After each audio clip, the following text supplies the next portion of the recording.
Welcome to Earthtide Studios. I'm Zach Knight, and in today's video, we're going to look at my approach to layering drum samples in a song. There's many different ways to layer drum samples in a song, but in this video, I'm just going to cover my approach on this production. We also have a free vocal production course that teaches the basics of recording, editing, and mixing. If you want that, you can just click the link below. And now let's layer up some drums. So let's have a look at the drums that we've got going for this song. It's a demo that I'm working on at the moment for a project with my wife, and it's still got a little bit of work to go, but so far it's sounding pretty cool.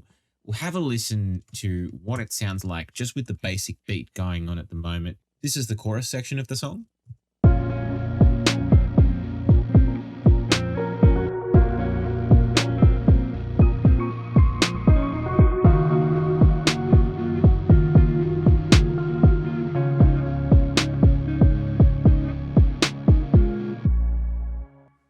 So it's a pretty kind of creepy, weird kind of style.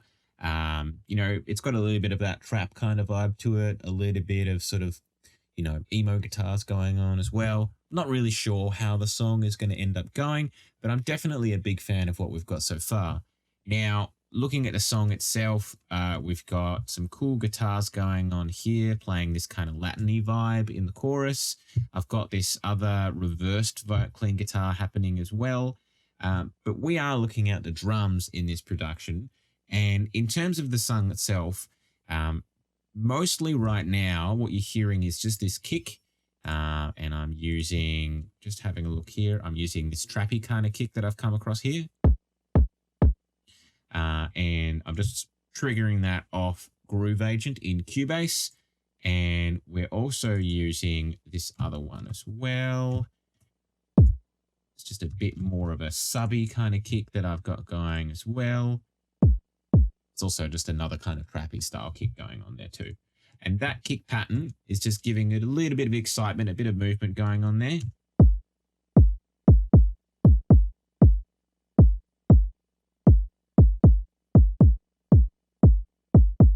It's not too straight. It's definitely got a bit of movement happening there, and it sounds kind of cool within the context of the song. The snare itself, I've basically just got hitting, consistently across the song. We're using this, I think we're using the kind of another style trappy kind of snare happening here.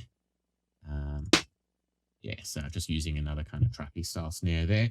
And that's just hitting, on every two with the kick.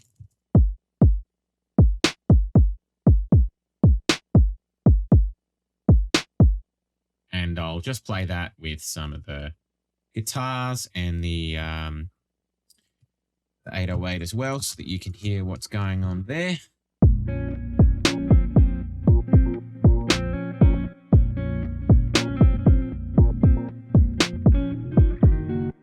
It's cool, but it is a little simple having just that there in the song. So we're going to have a look at getting some layering going on with the percussion to really make that chorus sound a little bit cooler, and just in general make the song sound cooler. So the first thing that I do when I'm thinking about adding some layers to the song is I see whether or not I can actually get any loops in there. Now, I don't necessarily always put loops in these kind of songs. In this particular case, I've actually only got a loop happening in the chorus of the song. The rest of the song actually haven't got anything going at the moment. I came across this loop from Make Pop Music, and I figured it would be pretty cool. It sounds like this with nothing else running on it.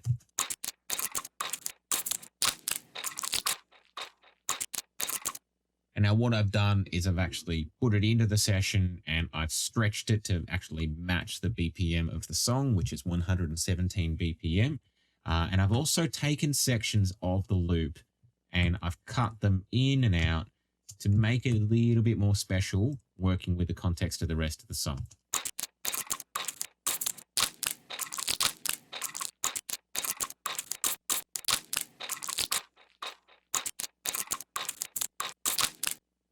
So we'll have a listen to what that section there sounds like with that loop. Just turned up a little bit more with the kick and the snare, and the 808 and with the guitars.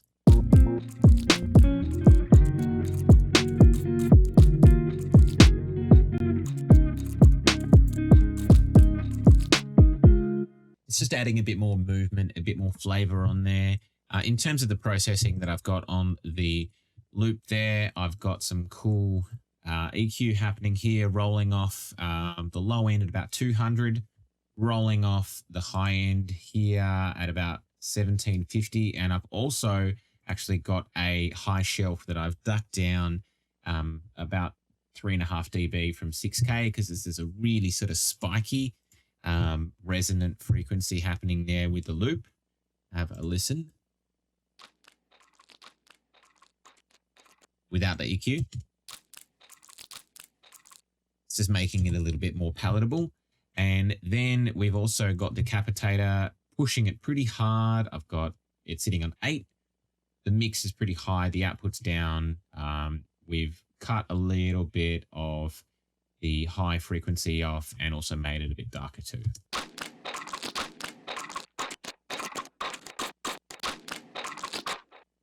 Definitely making it sound a little bit dirtier.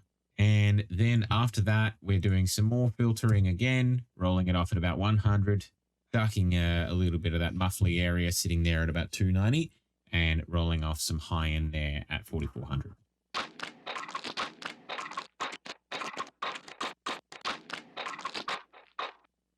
And then I'll turn it back down and we'll put it in the context of the song. Have a listen.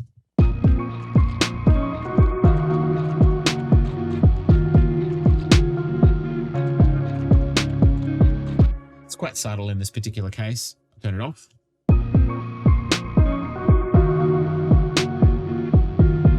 And back on.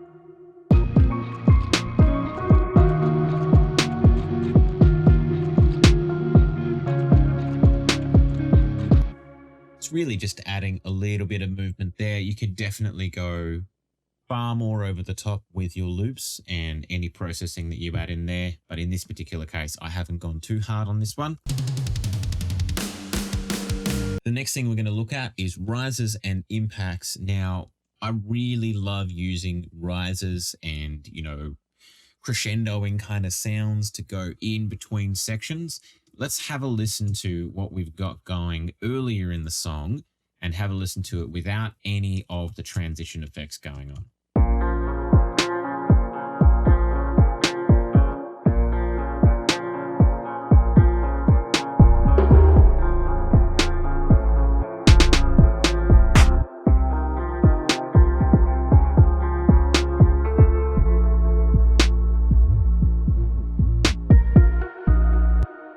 It's pretty cool, but it definitely doesn't feel like it really has any energy traveling across that section. So what I'm going to do is we're going to add in some rises and some impacts that sort of go along with that part of the song. So what we've got here is we've got a riser here, which is actually something from the new Slate Digital Ultra Pack with Anna 2. I've got a Hurricane riser running here, and I've actually just, let's have a look here. I think I've just picked the key of the song. Yep, so that's just the key of the song there. And that actually, just on its own as it comes in, sounds like this.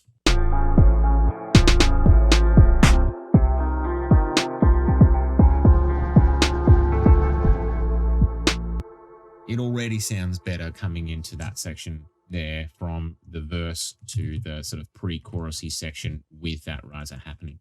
But it's not the only one. I've also got this cool transition sample happening here. Have a listen to what that sounds like on its own.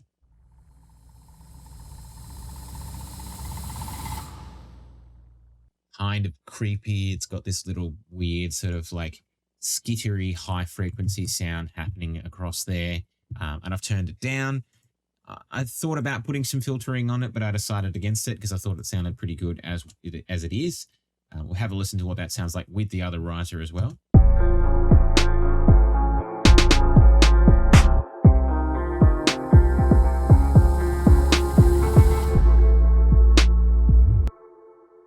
as you can see, it's definitely making it sound a little bit nicer coming into that next section there. And now we're going to have a look at some of the different impacts that we've got going on there. So you can see in the middle of the section itself, we've got one happening here. This is a sort of a rim kind of sound. It comes in halfway through.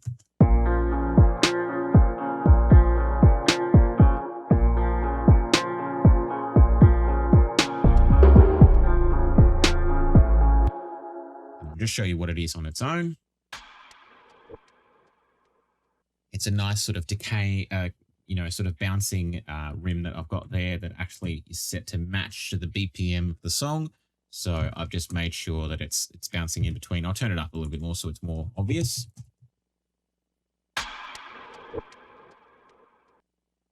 It's pretty cool. Definitely adds a nice little element in there. And at the end of this section here as well, we also have another thing running from the Slate Digital Anna 2 Ultra Pack. I'm using this sound here. It's called Airfight. I think we've got it sitting on the same note as well. And it's actually matching the key, like the key transient of the song. I'll turn it up a little bit more so it's more obvious. We'll have a listen to what that sounds like coming in from that verse to the next section.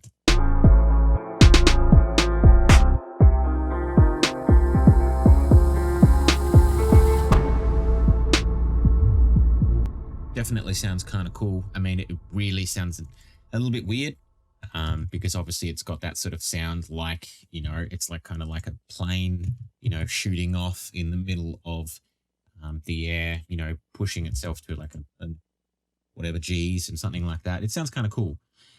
We've also got another hit happening here as well. This is just a rim sound that I've got going. I'll show you what it sounds like.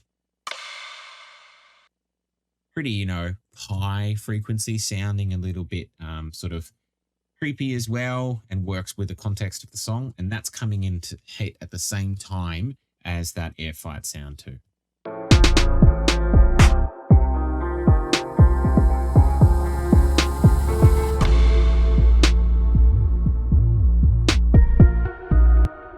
So as you can hear, with those rises and impacts there happening across the section and transitioning from one to the next, it definitely helps with the momentum and makes that next section sound a little bit nicer, and the transition across from one section to another as well. And it gives you clear definition, especially with a song that's continuing on with the same chord progression from section to section. It's really good to make sure you have clear, defined ways of showing that you're moving from one to another. And that's definitely where rises and impacts and, things like 808 hits and stuff like that can really help give you that. Looking at layering of snares and hits, we're going to go back to the chorus and I'm going to show you some of the different hits that I've actually added in to sort of accentuate certain parts of the song, help make the snare sound more prominent, but also give a little bit of more rhythmic movement. The first thing that I've done is we've got these cool orchestral hits that kick in here for the chorus. And this one actually has kind of like a bit of a roll into the chorus as well, which also makes it work a little bit like a riser as well. Have a listen.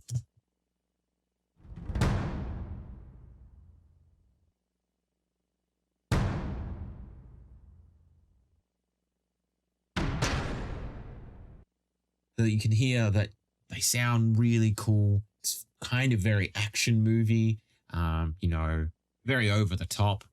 It's got that, that nice rolling in as it comes in. That sounds really kind of cool.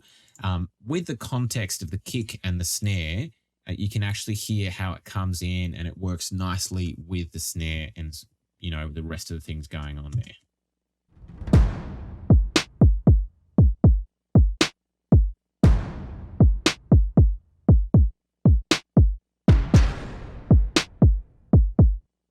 The other thing to note as well is that I've actually matched these orchestral hits pitch-wise to work with the actual pitch of the song. So we'll put the 808 on and the guitars too, and you can actually hear what's going on there with them matching the pitch of the song.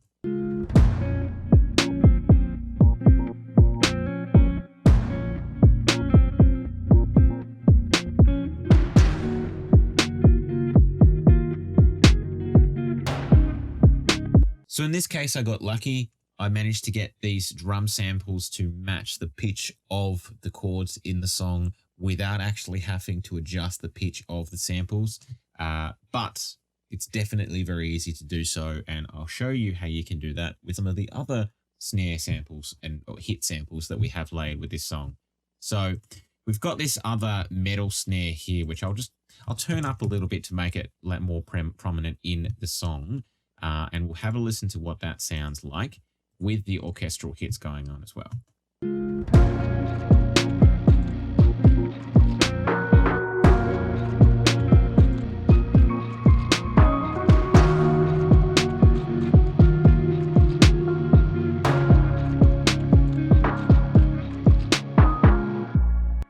So we've got them coming on a few of the main hits and also scattering in and out and creating a bit of movement there. And it's kind of cool. The actual processing that I've got going on that snare, so I'll remove that for now, is just a little bit of filtering there with Fab Filter. So we'll have a listen to what that sounds like without the processing on it.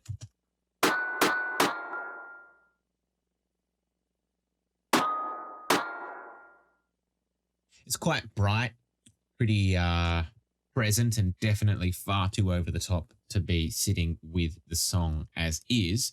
So what I've done is with Fab Filter Pro Q2, I have rolled off about, the low end frequency at about 200 and the high end at about 1900. And we've got as 24 dB slope on the low end and an 18 dB slope on the high end. So with that now, it sounds like this.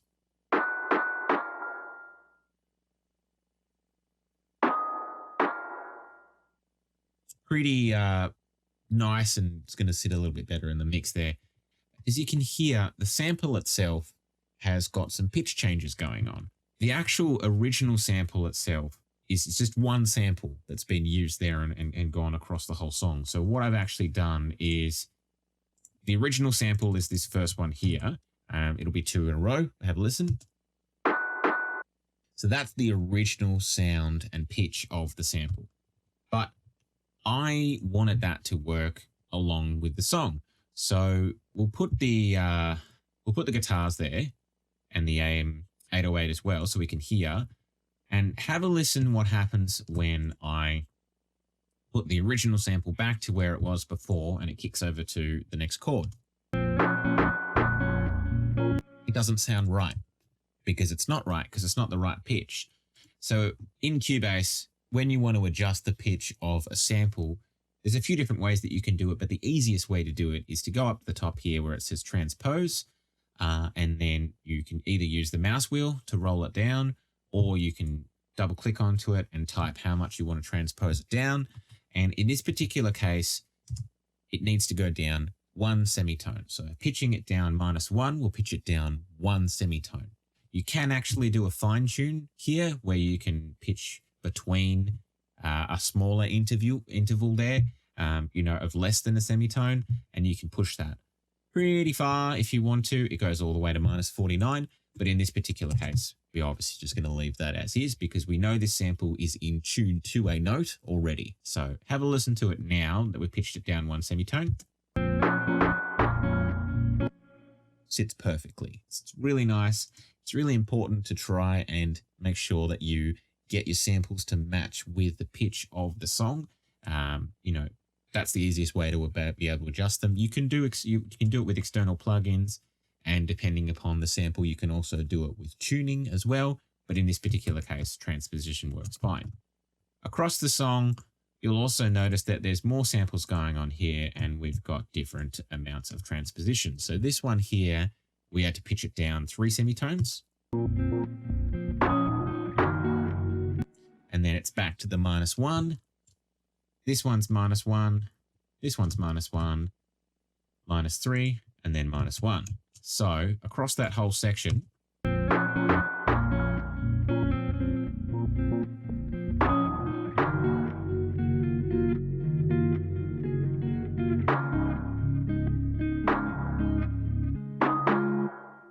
and it sounds pretty good. And we'll put the kicks and the snares back on there as well, and the loop too.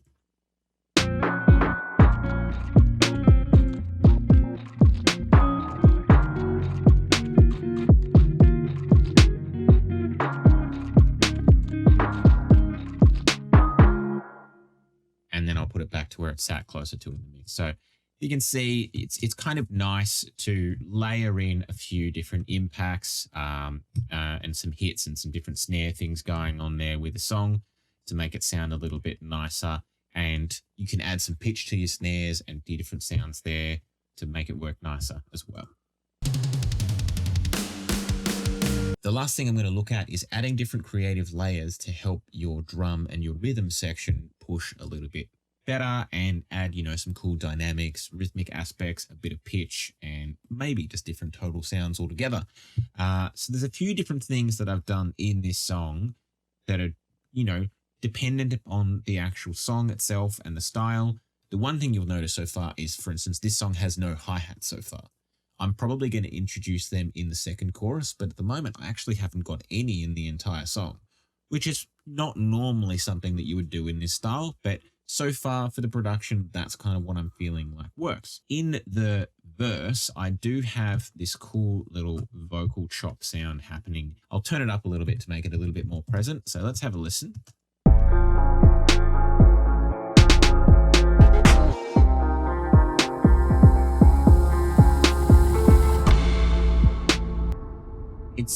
It's pretty cool. It's a little weird. So I'm going to break down what's actually going on with this vocal chop. So what I've done is I've taken some Slate Digital vocal sample and I've played around with it and added a whole bunch of weird stuff to it to make it sound kind of cool. So let's have a listen to what the actual original vocal sounds like right here. Totally different, right? So I took that idea and I've chopped it up a little bit and come up with this. And that is actually me just finding where the notes in that vocal sample matched with the song and then chopping them to sit within a rhythm that works, but also making sure the pitch actually works with the chords that are sitting at the time with the rest of the song. However, if we play it with the song coming in from that, that end of that section through to the next section with the vocal chop with no processing, it sounds a little bit weird and doesn't fit.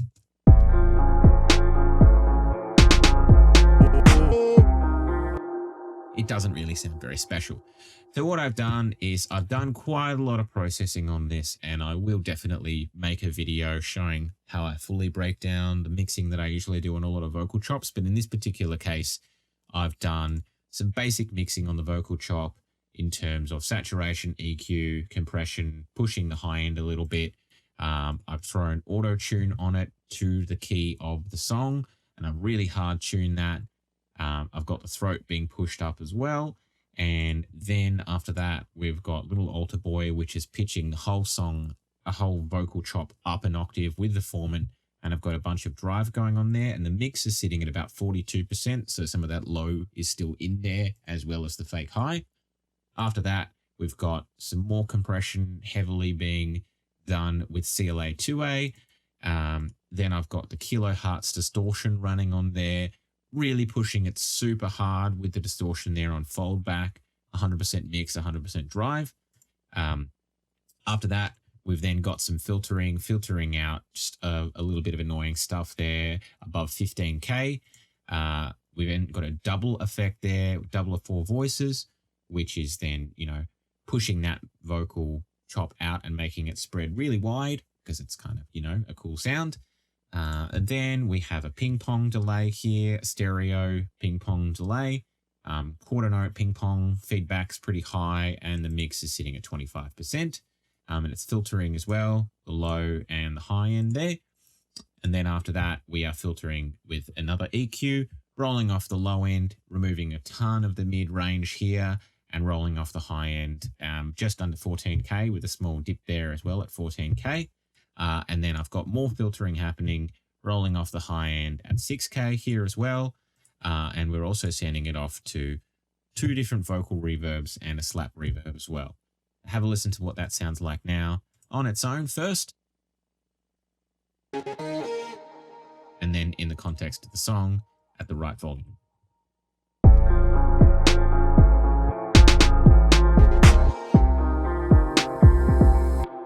It sounds a lot cooler than what the initial sound we came up with there. And, it gives it that nice little flair of a nice cool rhythmic thing with a bit of pitch that's happening in there. So that's one creative layer that I've added in there.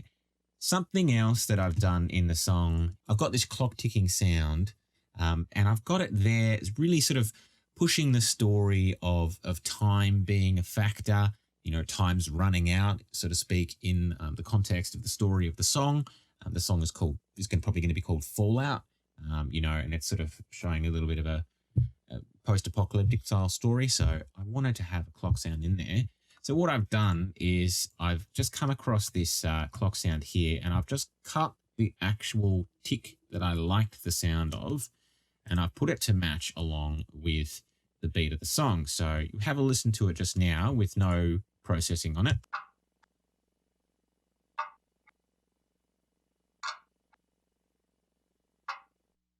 So it's kind of cool. It's a little quiet, but it's definitely giving like a weird, kind of trippy sound going on there with the sound of a clock.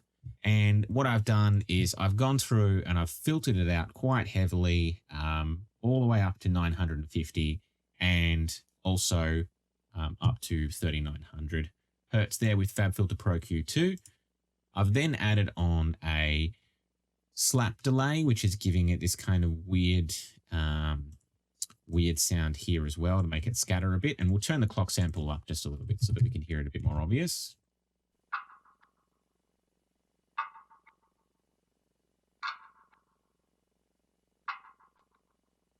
Kind of cool. Sounds a little bit weird, but I like it. And then after that, we're doing a little bit more filtering there. A small slope of 6 dB, just rolling off the high end at 1500 to really make sure it sounds nice and sits with the song. So listening to that verse, we can hear that it comes in, and that main clock sample, it starts slowly starting at the start of the bar, then we build it up to go on the first and second of every bar. And then after that, we've got an additional clock sample that's got a little bit of different processing that comes in and has a continuous ticking sound happening. So we'll listen to what that first clock sample is doing with the song.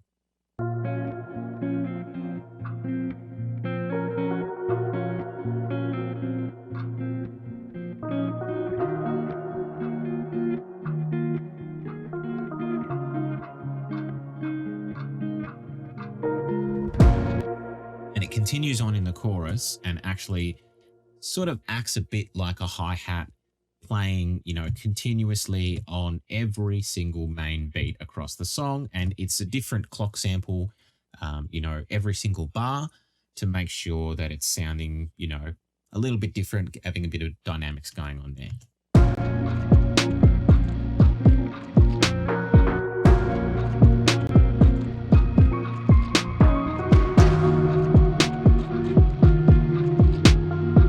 Pretty cool. I did mention we've got a different clock sample in here as well. I've got a continuous ticking sample that I've added in here and made sure that it matches with the beat and the BPM of the song.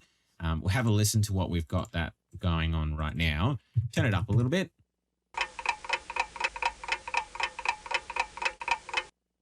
It's cool, but it's got a lot of noise in there. The first thing I did is I've removed the room noise on this one using X noise. Similar technique to what I did in my previous video with the vocal, but in this particular case, I've done it with the clock sample there. Then after that, we've done some heavy filtering, removing all of the low end below, sort of 340. It's basically a brick wall, 96 dB. And we've also removed a whole bunch of high end there, just under 2K.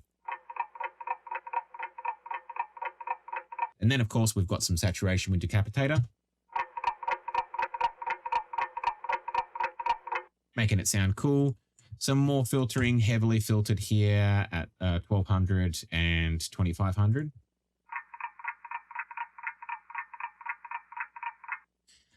Then we've added a cool little delay going on here with a dual echo with Echo Boy.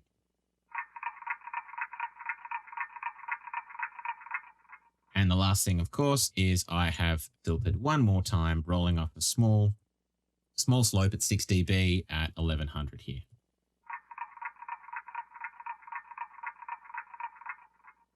in context with the rest of the song, coming into that with that ticking sample. Here's what it sounds like.